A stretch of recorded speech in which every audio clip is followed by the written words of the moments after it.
اعوذ باللہ من الشیطان الرجیم بسم اللہ الرحمن الرحیم الصلاۃ والسلام علیکم یا رسول اللہ صلی اللہ علیہ وآلہ وسلم۔ السلام علیکم ورحمۃ اللہ وبرکاتہ۔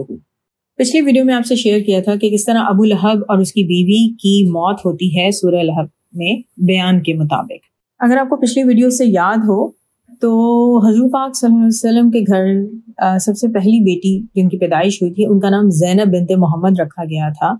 اور ان کی شادی کم عمری میں ہی اپنی خالہ کے بیٹے ابو العاص بن ربیع سے کر دی گئی تھی، اور شادی کے موقع پر حضرت خدیجہ رضی اللہ عنہا نے اپنا یمنی عقیق سے بنا ہوا ہار سیدہ زینب رضی اللہ عنہا کو تحفے میں دیا تھا، اور سیدہ زینب رضی اللہ عنہا کی شادی اعلان نبوت سے پہلے ہوئی تھی۔ جب حضور پاک صلی اللہ علیہ وسلم نے اعلان نبوت کیا تو سیدہ زینب رضی اللہ عنہا آپ صلی اللہ علیہ وسلم پر ایمان لے آئی تھیں، لیکن ان کے شوہر ابو العاص اس وقت ایمان نہیں لائے تھے۔ قریش نے جب مسلمانوں پر ظلم و ستم شروع کیا تھا تو انہوں نے ابو العاص کو بھی دباؤ ڈالا تھا کہ وہ سیدہ زینب رضی اللہ عنہا کو طلاق دیں، لیکن ابو العاص نے اس بات پر کبھی غور نہیں کیا، بلکہ ہمیشہ سیدہ زینب رضی اللہ عنہا کے ساتھ بہت اچھا سلوک رکھا۔ پھر حضور پاک صلی اللہ علیہ وسلم کی دوسری بیٹی رقیہ بنت محمد رضی اللہ عنہا 601 عیسوی میں پیدا ہوئی تھی، اور اعلان نبوت سے پہلے سیدہ رقیہ کا نکاح جو تھا ابو لہب کے بیٹے عتبہ سے ہوا تھا، لیکن رخصتی نہیں ہوئی تھی۔ اعلان نبوت کے بعد جب سیدہ رقیہ رضی اللہ عنہا ایمان لے آئیں اور ابو لہب کا بیٹا ایمان نہیں لایا تو ابو لہب اور اس کی بیوی ام جمیل نے عتبہ کو کہہ کر سیدہ رقیہ رضی اللہ عنہا کو طلاق دلوا دی تھی۔ سیدہ رقیہ رضی اللہ عنہا کی پیدائش جو 601 عیسوی میں ہوئی تھی، ان کی پیدائش کے 2 سال بعد 603 عیسوی میں حضرت خدیجہ رضی اللہ عنہا کے ہاں تیسری بیٹی کی پیدائش ہوئی جن کا نام ام کلثوم رکھا گیا تھا۔ ان کا نکاح بھی اعلان نبوت سے پہلے ابو لہب کے بیٹے عتیبہ سے کیا گیا تھا، اور بعد میں ابو لہب نے اسی طرح دشمنی کا بدلہ لیا کہ ایک ہی وقت میں رقیہ رضی اللہ عنہا اور کلثوم رضی اللہ عنہا دونوں کو اپنے بیٹوں سے کہہ کر طلاق دلوا دی تھی۔ یہ اس کا ایک طرح کا طریقہ تھا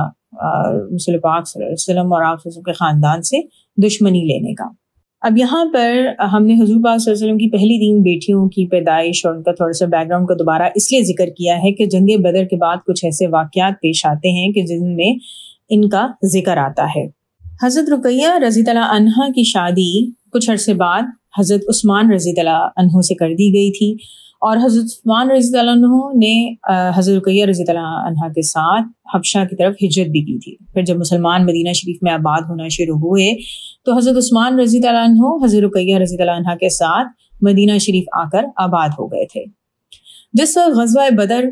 کے لیے جانے کے لیے لوگ تیاری کر رہے تھے تو اس وقت حضرت رقیہ رضی اللہ عنہا کی طبیعت کافی خراب ہو گئی، تو حضور پاک صلی اللہ علیہ وسلم نے حضرت عثمان رضی اللہ عنہ کو مدینہ شریف میں ہی حضرت رقیہ رضی اللہ عنہا کی تیمارداری کے لیے رکنے کے لیے کہا، اور ساتھ میں ہی حضور پاک صلی اللہ علیہ وسلم کے پیچھے مدینہ شریف میں جو بھی کام تھے ان کو بھی سنبھالنے کے لیے کہا، اور حضرت عثمان رضی اللہ عنہ کی مدد کے لیے اسامہ بن زید رضی اللہ عنہ کو بھی ساتھ میں ہی مدینہ شریف میں رکنے کے لیے کہا گیا۔ جب مسلمان غزوہ بدر کے لیے جا چکے تھے تو پیچھے حضرت سیدہ رقیہ رضی اللہ عنہا کی طبیعت اس قدر خراب ہوئی کہ آپ رضی اللہ عنہا وفات پا گئے۔ اس وقت آپ رضی اللہ عنہا کی عمر صرف 24 سال تھی۔ حضرت اسامہ بن زید رضی اللہ عنہ بیان کرتے ہیں کہ جس وقت ہمارے پاس غزوہ بدر میں فتح کی خوشخبری پہنچی اس وقت تک ہم رسول پاک صلی اللہ علیہ وسلم کی صاحبزادی حضرت رقیہ رضی اللہ عنہا کی تدفین کر چکے تھے۔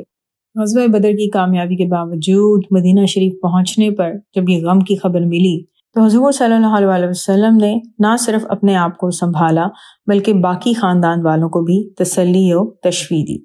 کچھ عرصے کے بعد حضور پاک صلی اللہ علیہ وسلم کی دوسری صاحبزادی